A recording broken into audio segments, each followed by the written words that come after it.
sometime before Christmas, simply alerts other opponents, other teams, to the fact, stay close to Mateta. He's got this injury.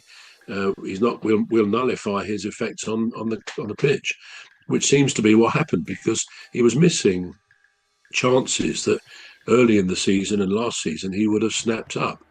So I think that's might explain that. But in fact, on the day, on the day last week, going to Macclesfield, Glasner said he wanted Mateta to stay behind. He didn't want to risk him with this injury on the plastic pitch. It was a 4G pitch, a plastic pitch. Whether that's a sensible thing, I don't know. But I think many fans take the view, I do, that if he's got an injury and it needs an operation, don't wait till the summer, get it done now. I mean, he wants to play for France in the World Cup, doesn't he? So I can imagine him not getting picked if the French manager knows he's got this injury. So anyway, he was absent. And even if he'd been there, the way he's been missing chances, I don't think it would have made any difference. But Palace's performance, I would say on summary, was complacent. And I think even the team selection was complacent. Now, it's not for me. Well, we fans have our opinions, and we can say what they are. We all think Glasner is brilliant. He's a great coach. He's given great times to Palace, won the Cup and the Community Shield, and that can never be forgotten. I think he's great, and anything I say here doesn't go against that. But obviously, all of us, in whatever we do, are still sometimes prone to criticism for what someone thinks is a mistaken approach or whatever. So, although, to be fair to Palace, we've got a number of injuries which have affected us. Nunes, the right wing-back, is brilliant, and he's been out now for, must be 6 weeks, couple of months, and he's still not ready to come back. He's made such a difference. Now, his replacement, Nathaniel Klein, a servant of Palace for some years, or they went to Liverpool in the interim, and Southampton as well, I believe. And so he's in his 30s, but he's had a good attempt to cover Munoz, but he's now injured. Kamada, the Japanese player, became, a couple of years ago when he came, and Glasner wanted him specifically, we, the fans, didn't rate him too much. But then over the last season, and this season, up until he got injured, he was very, very good. He worked very well with Adam Walton in midfield. Really good. So again, he was missing. So Munoz, Mateta on his day is good. Kamada, and I think Chris Richards, who did play Saturday, but one of our defenders, he was injured as well. So the injuries, and all teams get injuries, but we do seem to get long-term injuries for key players. That always seems to happen to Palace. So anyway, but the point is, we've still got a squad of players who should have been able to go to a National League North team and beat them. However hard they work against the Premier League team, the Premier League team should have won. So I think there was complacency in the performance, even in the selection, because Glasner started with 3 teenagers.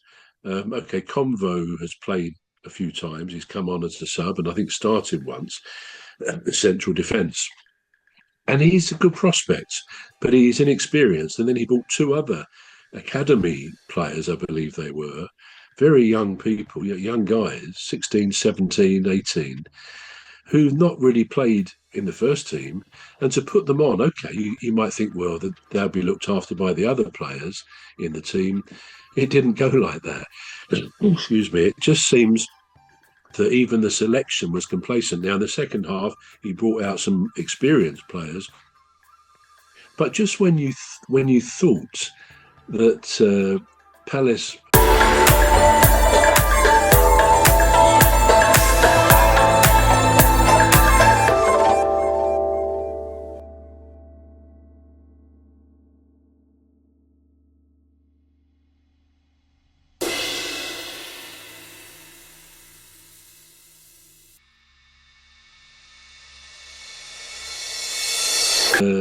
Palace or any team in that situation had gone 1 goal down, they would throw the kitchen sink at it to get back into the game.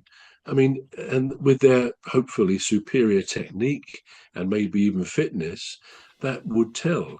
But they didn't. The players, I don't know, it's like a corporate weakness, a lack of inspiration, and such that you think, do other factors come into play here? The fact that, not making excuses, I'm just Macclesfield deserved completely to win, and congratulations to them. They were brilliant, Mm. but Palace couldn't raise themselves.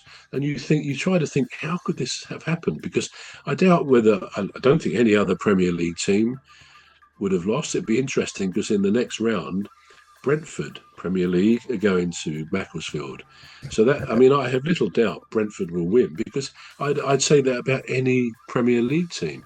Palace was not good. So you think, is the fact that the players there, they don't know who the manager's going to be in the foreseeable future? They probably all know that Glasner is likely to go. If not before, then at the end of the season. I think that's probably a given. And their captain, and even Mark Gay didn't have a great game. None of them did. No. And they know he's going, so they won't have their captain there. So do you sort of subconsciously not play for the captain or the manager when you know they're not likely to be there very much longer? I don't know. That's a bit, sounds like excuses, Mm. but it was so strange. I mean, at the end, Pino did score a very good goal from a free kick. But even after that, I mean, there were like 5 or 6 minutes added on time. You'd think that they really would have gone for it, sending everybody forward. And even at the end, there was a corner Palace got. Now, what happens in most teams when they're losing? They're desperate to get a goal right at the end. The goalkeeper comes up because he's usually tall, and you get everybody in there. But that didn't happen. It was like they just, I don't like to say weren't interested. I mean, I believe they're professionals, and it just wasn't right on the day. Things didn't come together at all.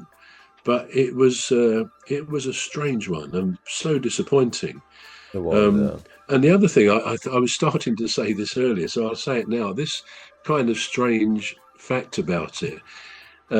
So Palace this season, they're the FA Cup holders, as you know, from last season, and they played Macclesfield, who are a team in the National League North. I mean, there's three national leagues. There's the National League, which is the one that relegated teams from League Two go into.